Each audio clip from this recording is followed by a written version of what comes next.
They're all described as being black people. Now, let's go to the doctrine of King James, what he held to. So this is going to be the law of the free monarch. So now we're going to go into his character. This is King James of Scotland. These are his words. So that always the Sabbath be kept holy, and no unlawful pastime be used. He says that the Sabbaths be kept and no unlawful pastime be used. Now more words from King James.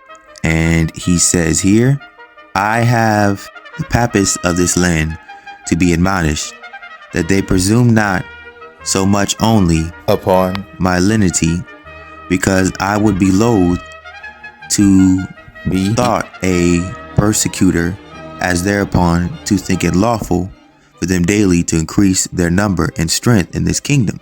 So he's not wanting them to think that he's a bad guy, though he disagrees with their beliefs. He doesn't want them to think that he's a bad guy. Whereupon, if not in my time, at least in the time of my prosperity, they might and hope to erect their religion again. No, let them assure themselves that as I am a friend to their persons, if they be good subjects, so am I a vowed enemy, and do denounce mortal war to their errors. Now, the whole thing with the Catholics goes a lot deeper than you may think. The whole deal with the Catholics actually goes all the way back to the first church, dealing with Papists, dealing with Irenaeus and how they taught to keep the commandments. And then afterwards, the Catholic Church going under a lot of other different people like Constantine, who taught things contrary to the commandments. This is a long back and forth. It didn't just start with King James. All right. And remember, he's a Jew, so this is a lot more crucial and a lot more sensitive. And this is his church, where he went to church. And this is the doctrine at his church. All right. We see here. And it says that King James V preached ordinarily at St. Andrews. This is one of his ancestors. At the Lent following, were taking for his subjects the commandments of the law. He did insist much on these points, that the law of God is the only rule of righteousness, that the law be not violated, no sin is committed. And he also says here, according to the institution of Moses, the Passover was to be kept on the evening of the 14th day of the noon at the vernal equinox. But according to the reckoning of the Jews, the day terminated at sunset. The evening of the 14th was, in point, in fact, the beginning of the 15th. From even unto even, said, their inspired legislator, shall ye celebrate your Sabbaths. And this rule applied to all their solemn feasts, as well as to ordinary days. So as we read before, and as the other, not the Josephus from the first century, but the other Josephus, which actually saw King James and their people observe that they kept the Hebrew customs, we're seeing that in their church, that they talked about the Hebrew customs. We have this, they kept the commandments, y'all. This is what we're coming from when we read. This is what we're coming from. We're going to be reading about the translators as well.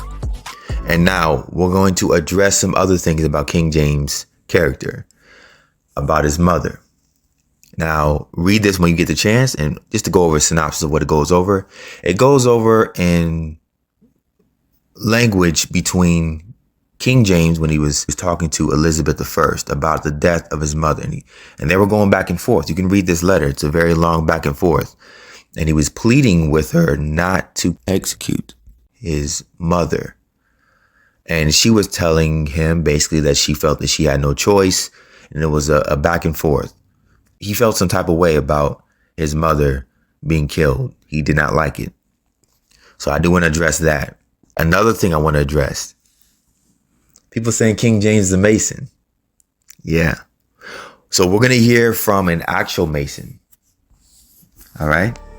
Now, what he says here is interesting. He says, here's what he says. He says, the amount of research into the history of Freemasonry is enormous. For from known attempt at a history of the Freemasons was in 1661 from the Royal Society in London. Prospered a history of all trades guilds, with Freemasonry being listed as one of the guilds. The task of preparing the history was given to Robert Moray. All right, now if you keep reading here, it says that the first lodge in Edinburgh was in 1641. So even if we talk about going all the way before 1661, the first lodge in 1641. So King James couldn't have been a Freemason like we think of it today, because that type of Freemasonry did not even exist. That Freemasonry didn't start until after his lifetime. What did exist was stonemasons. And stonemasons did receive secrets, but secrets in building. You ever wonder how they build those big, great cathedrals? Even during the early 300 AD, all these different cathedrals that people are still marveling over today in 2024. Is because they had the knowledge in building these things. And this is what the masonry that King James was in, stone masonry. The Freemasonry, all that stuff with witchcraft and stuff, that didn't even exist. That wasn't even attributed to masonry. Let's get more on that. Let's get to the Bible. 1 Chronicles 22:2. David commanded to gather together the strangers that were in the land of Israel.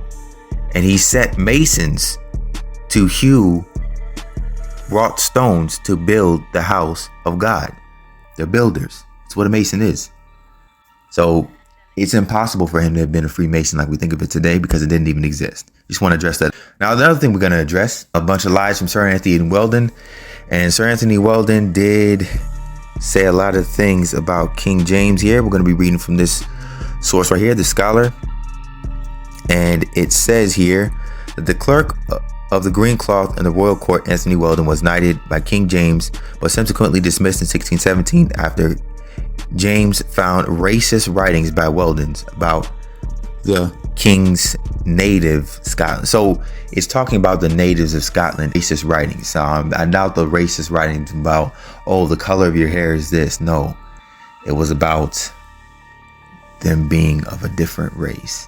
Okay, so we see here the description of Scotland. We see here 1626, the Netherlands. And we see that the gossip kind of sourced, and where this is first produced is literally the year after King James died, which is 1625. This was made 1626. So they waited till after he died to spread the gossip and the lies about King James, all the different things they said about him. Now we're going to address the things about King James, what he said about himself, and how he addresses how it's wrong to be homosexual. These are his writings. And this is advice to his son. And he says, especially eschew to be effeminate in your clothes and perfuming, preening, or such like. All right. Saying right here that don't do that. Don't be effeminate. Eschew yourself to be effeminate. And he also says, but as this secure justice of yours upon all offenses would be, but for a time, as I have already said, this is advice to his son, so is there some horrible crimes that ye are bound in conscience never to forgive. And these type of crimes usually result in a death sentence. It says such as witchcraft, willful murder, incest, especially to the degree of consanguinity, it's a close relative, sodomy, poisoning, and false coin. As for offenses against your own person and authority, and he goes on to talk about, you make up your own, what you want to do as far as that. But these offenses, including sodomy, are offenses you can never forgive. So understanding that this king has the same laws as the president of Uganda against homosexuality, the same commandment, the same laws. So no, there's no way he would have that. You can't be effeminate, and there's no forgiveness for that. Like there's no going back for that, for being that way. These are his words to his own son, who to only it belongeth. For how can ye justly crave to be joined with a pure virgin if your body be polluted?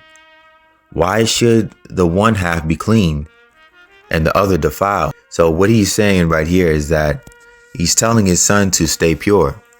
He's telling his son to stay away from fornication. If you want a pure virgin, you stay pure yourself. Good advice to his son. That's very, very upright as a biblical man. And he says here to abstain from fornication, declaring that the fornicator shall not inherit the kingdom of heaven. And by the mouth of John reckoning of fornication amongst other grievous sins. And then he also says here as advice to his son, keep precisely then your promise made at marriage. Now remember, this is the wonderful thing between a father and a son. He made his son promise that he would stay pure until he was married, to take a pure wife. It says, keep precisely your promise made in marriage, as ye would wish to be partaker of the blessing therein. And for your behavior to your wife, the scripture can best give you counsel therein. Treat her as your own flesh. Command her as her Lord. Cherish her as your helper. Rule her as your pupil. And please her in all things reasonable. That is very, very sound advice. That's the advice of him to his son. Now, we're going to go over the history of his wife. Now, he stayed at what's called a Protestant. Protestant and the Catholics, it goes a lot deeper than what people may think. A lot of it goes into the commandments. The Catholics kept Sunday. The Protestants kept Sabbath. And we're going to go into that. So now this is Henrietta Marie. And a lot of them love letters that she wrote to Charles I. They really did love each other. And this is here. It says the king in a letter, which is cross this, makes the following remarkable concession. It says, I have thought of one means more to furnish thee for my assistance, and hitherto thou hast had. For is that I have thee power to promise in my name to whom thou thinkest most fit, that I would take away all the penal laws against the Roman Catholics in England, as soon as God shall enable me to do it, so as by their means or in their favors I may so powerful assistance and may deserve so great a favor, and enable me to do it. This is the greatest point of confidence I can express to thee, for it is no thanks to me to trust thee in anything else but this, which is the only thing of difference in opinion betwixt us, because Henrietta was a Catholic, and yet I know that would make as good a bargain for me even in this, and trust in thee, though it concerns religion, as if thou wert a Protestant. It's the King's Cabinet. Now this is very, very, very interesting, because he's doing this to his wife because he's trying to win the favors. You know, he's not turning into a Catholic, but he's seeing because they wrote penal laws against the Catholics. So he's trying to free them up a little bit, not make things so hard for them, so there could be peace in his kingdom. And Henrietta was almost like King Charles I's spy to see if the coast was clear and everything was good, which we're going to find out here. This is of Jeremy, who visited the French court on behalf of the queen and returned her. So this is a letter from the queen. And this was handed to the king by Jeremy. Assigned to, do the back and forth between them, because they didn't have telephones. They had to have somebody do the letter back and forth. And this is what she says to her husband. And she says, I am very glad of this opportunity to let you know how I advance in my journey, to go to the baths of Barban, where I shall drink the waters and then bathe the physicians, having considered it good for me.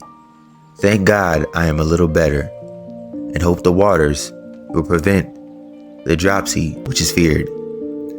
I am so well treated everywhere that if my lords of London saw it, I think it would make them uneasy.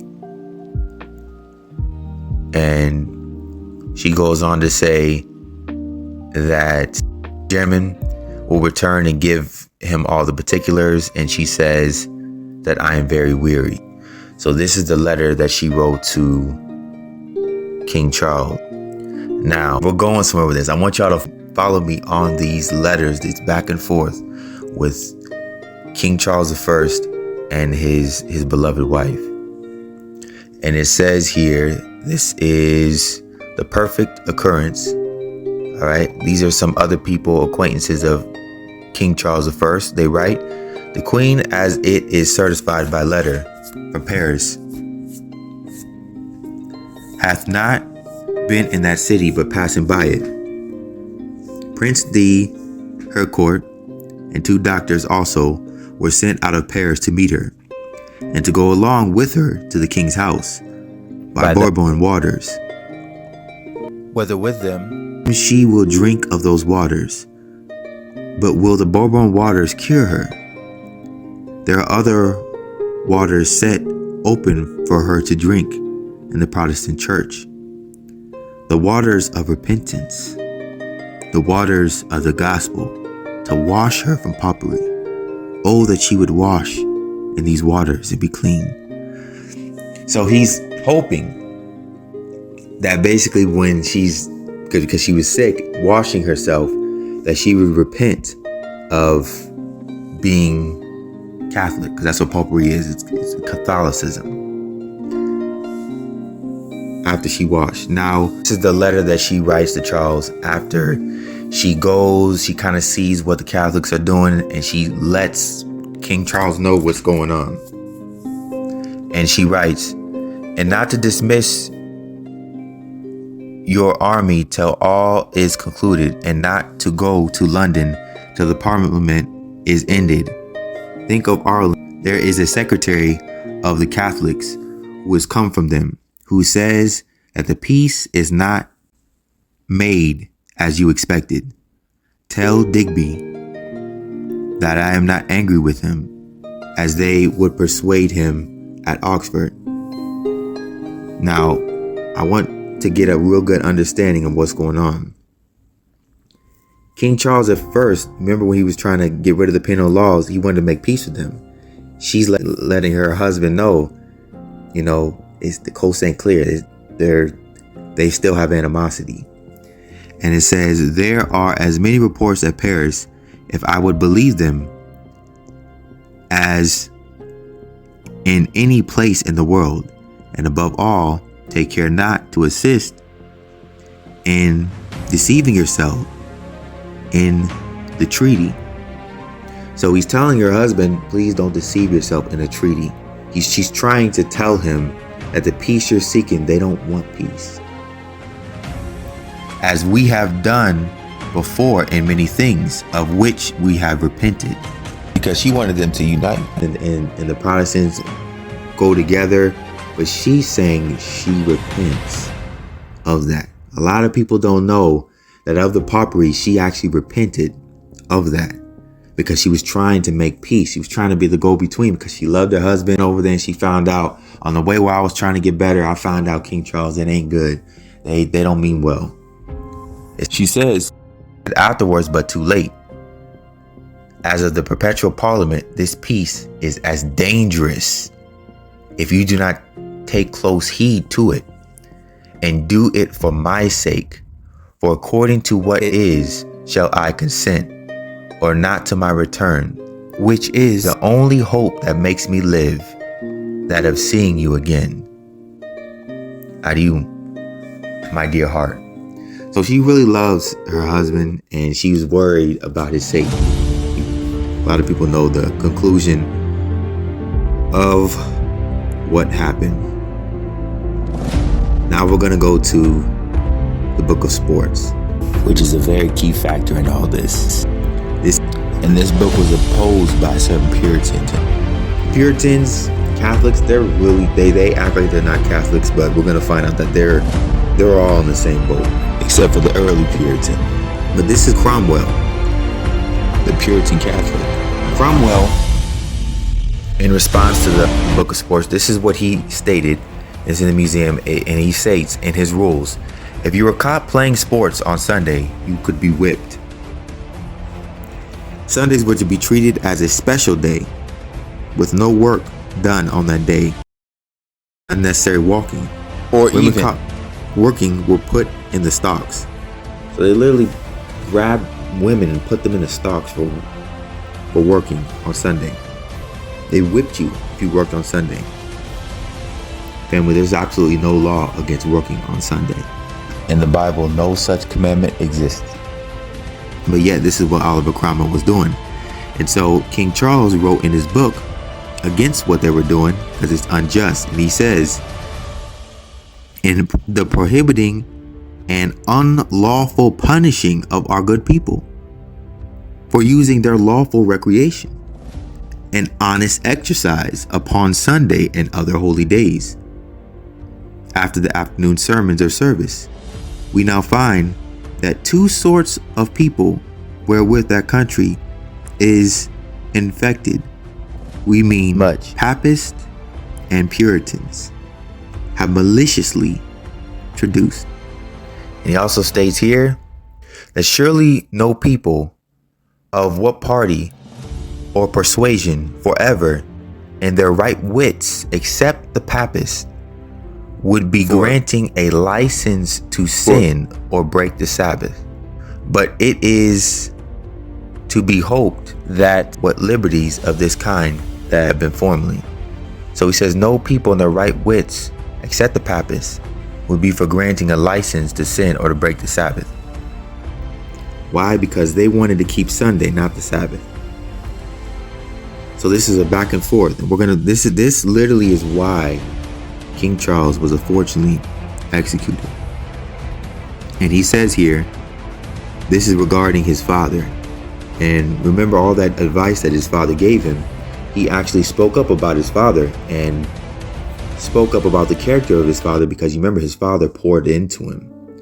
And he had nothing but good things to say about his father. This is what he says. He speaks pleasure they had a desire to take by authority.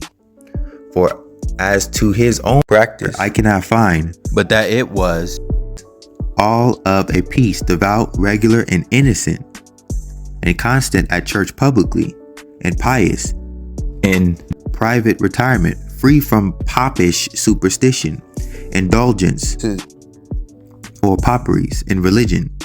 He was not, I am confident, addicted at all to unlawful gaming or sports, but especially no Sabbath breaker, nor ever used to play at cards or dice or Sundays. He could never yet be justly malignant that ever I heard of, for being given to intemperance of drinking, swearing, or whoring. But let his life in soberness and chastity and charity. And if we can believe the dying words of a man. King Charles knew that he was going to die. Now, these are some of the words that he said before he died. Now, that's very honorable that some of the first words he said before he died was speaking about his own father. And this is what he said about his own father. He said he never knew any other woman but his own wife. He says he never knew any other woman but his own wife. So the same advice King James gave his son, he followed that own advice himself. That's a powerful thing for a son to say that about his father. It says, no, even so far from it, that his heart never strayed from her. This was a glorious practice indeed, and it rendered him also a bright example for imitation of all his good subjects. So not only did they never leave each other. And that was his only one that he ever knew, and him the only one that she ever knew. But it was an example to other people. And these are the words that he wanted to say before he died. And he also says, before he dies, "And gracious God on my side, I go from a corruptible to an incorruptible crown, where no disturbance can be, no disturbance in the world." So King Charles I died an honorable death. This is the Stewart family.